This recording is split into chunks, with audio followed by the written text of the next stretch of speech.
Alright, I'm sorry if this essay isn't great or anything. It's late at night and I doubt I could write a good essay now if I tried. So if you're listening, don't say I didn't warn you.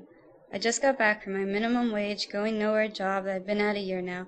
I'm not that bummed, and it doesn't affect my life much. That's part of what I'm writing about. Happiness.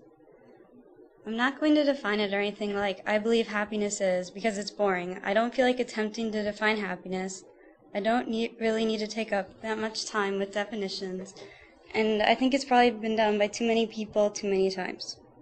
Frankly, I don't think I could do it. I believe the idea of happiness is subjective.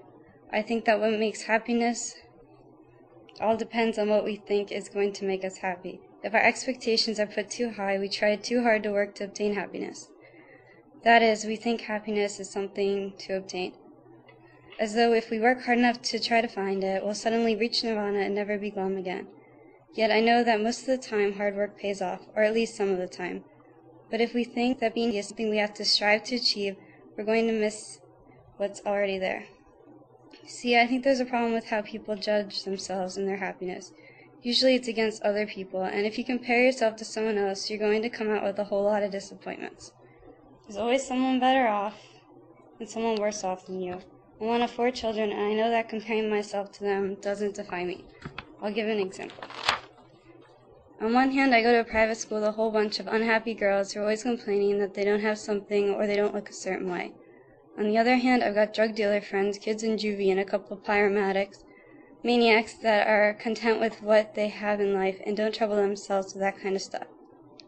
The problem with the private school girls is that they want something they don't have for no good reason. They have a great thing going for them in life. At least they should be happier than my other friends, right?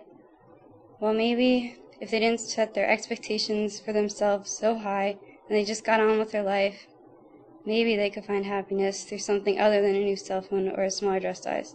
I never understood the anticipation that happiness followed something. I believe that just being content with what you have, who you are, and your situation at the present time really constitutes happiness. It's contentment. There's no guarantee that tomorrow is going to be great. If you compare it to something else, you're probably going to be let down. It isn't an expectation of what you're going to achieve, and no short-term change can bring it. But if you find it, because it's there, and it might be hidden underneath something, you won't forget it.